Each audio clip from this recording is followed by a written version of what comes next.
Welcome to The Explainer. If you've ever checked your horoscope and kind of thought, is this it? Is this all there is? Well, you are definitely in the right place.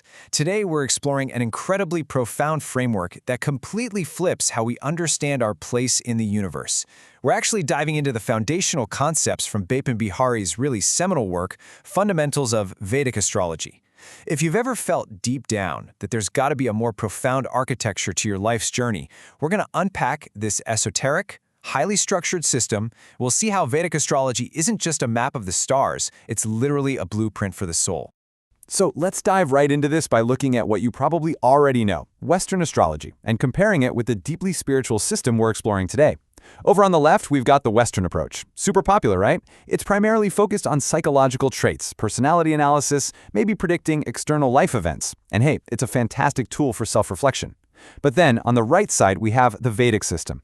Vedic astrology is fundamentally all about Jyotish, which is a Sanskrit word that actually translates to light. It's about throwing a spotlight on your karma, your spiritual path, and your ultimate cosmic purpose. Think of it as a karmic roadmap, specifically designed to guide you towards spiritual enlightenment. We've got a lot of fascinating ground to cover, so here's the map of our journey today. First, beyond Western astrology. Second, the cosmic man. Third, bhavas, or the houses of karma. Fourth, rashis, the zodiac signs. And finally, nakshatras, the lunar mansions. Let's get into it. All right, starting off with Section 1, Beyond Western Astrology, Seeking the Spiritual Core. So the real crux of this is captured beautifully right here in this quote from Bihari. He points out that for a lot of earnest seekers, that standard psychological emphasis, it just kind of falls short. People feel compelled to go beyond mere psychoanalysis. Because see, Vedic astrology isn't about fortune-telling. It's not going to tell you if you'll get a promotion next Tuesday. Instead, it's this incredibly deep esoteric science, firmly built on ancient philosophical principles like yoga and Vedanta. The whole point, the primary goal, is to help you understand what your soul's ultimate purpose actually is, potentially across multiple lifetimes. Moving on to Section 2, the Cosmic Man, the Macrocosm and Microcosm. Now, take a look at the concept of Kala Purusha here. Kala means time, and Purusha is man. Put them together and you get the Cosmic Man. This is basically the bedrock idea that the cosmos contains literally everything that exists: the stars, the planets, the Earth, and yes, you. And what's really wild is that the microcosm of you as an individual perfectly reflects the macrocosm of the entire universe. The universe is out there constantly imparting these evolutionary impulses, and we receive and experience those impulses differently, entirely based on our own spiritual maturity and where we happen to be in our evolutionary journey. It means you are, quite literally, the universe experiencing itself. How cool is that? Okay, Section 3, bhavas, the houses of karma, and the 12 divisions of the sky. This brilliantly illustrates exactly how Vedic astrology organizes life. So instead of just a confusing list of 12 separate houses, notice how the cardinal houses, the 1st, 4th, 7th, and 10th, group together. They form what's known as the celestial cross, and it's on this cross that your soul makes its journey. Your first house? That's your initial divine spark, your vitality. The 4th house represents your past, your primal karmic seed, basically your roots. Directly across from the 1st is the 7th house. That's your field of worldly experience, polarity, how you interact with the other. And then the 10th house pulls you forward into the future. That's the external karma and the achievements of this specific incarnation. So your entire life essentially hinges on the tension between these 4 pillars. Now let's see how this builds into an even more complex internal architecture.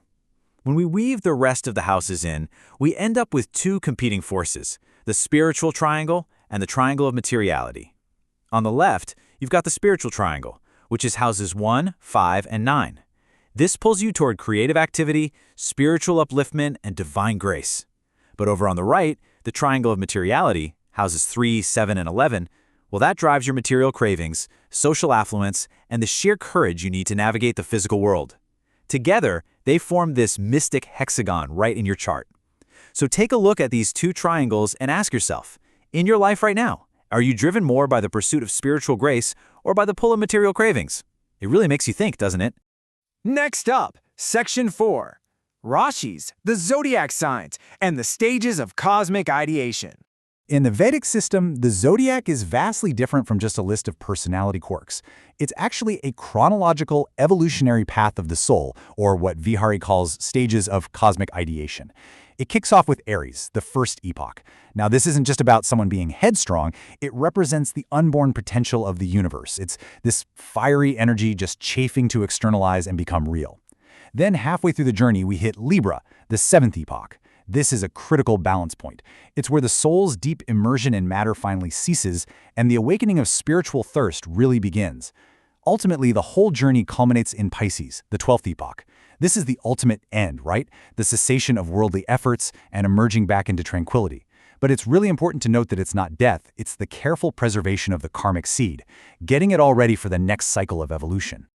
And that brings us to Section 5, Nakshatras, the lunar mansions, which is really the deepest hidden layer. While Western astrology pretty much stops at the 12 signs of the zodiac, the Vedic system shatters that limitation entirely by incorporating 27 highly specific lunar mansions. These 27 nakshatras act as the underlying climatic conditions for your whole chart. The best way to think about it is like this. Imagine the planets are actors in a play, the zodiac signs are the stage, and these 27 nakshatras are the atmosphere or the actual weather happening on that stage. They fundamentally alter how those planets behave. To give you a sense of just how intricate this gets, notice how these three nakshatras map to entirely different divine deities, symbols, and core human motivations. First, we have Ashwini. It's symbolized by a horse's head, driven by dharma, or righteousness, and it carries this massive regenerative, healing potential. Then, moving to Rohini, symbolized by a chariot or an incubator, the whole motivation shifts to Artha, which is meaningful action. But watch out, because it pulls the individual deep into sensual illusion and material attachments. And then we've got Ardra, symbolized by a precious stone or a human head.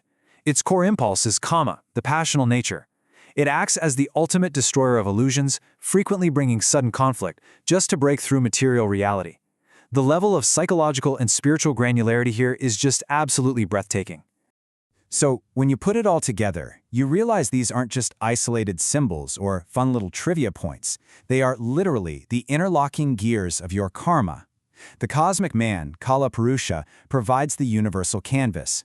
The 12 bhavas or houses dictate the specific arenas of your life, like that cross you bear and the triangles pulling at you. The rashis, those zodiac signs, map out the exact evolutionary stage your soul is currently traversing. And finally, the nakshatras define the hidden, hyperspecific karmic climate that colors every single action you take. It's a system that translates incredibly dense cosmic ideation into a highly precise, working map of your daily life. I'm going to leave you with this provocative thought to ponder.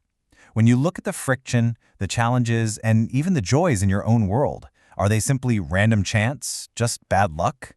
Or are they in fact the perfect, precise karmic conditions specifically designed for your soul's ultimate liberation? Because once you start viewing your life through the lens of Jyotish, the light of Vedic astrology, you realize that absolutely nothing is accidental. Thank you so much for joining me on this explainer, and definitely keep exploring the deeper architecture of your world.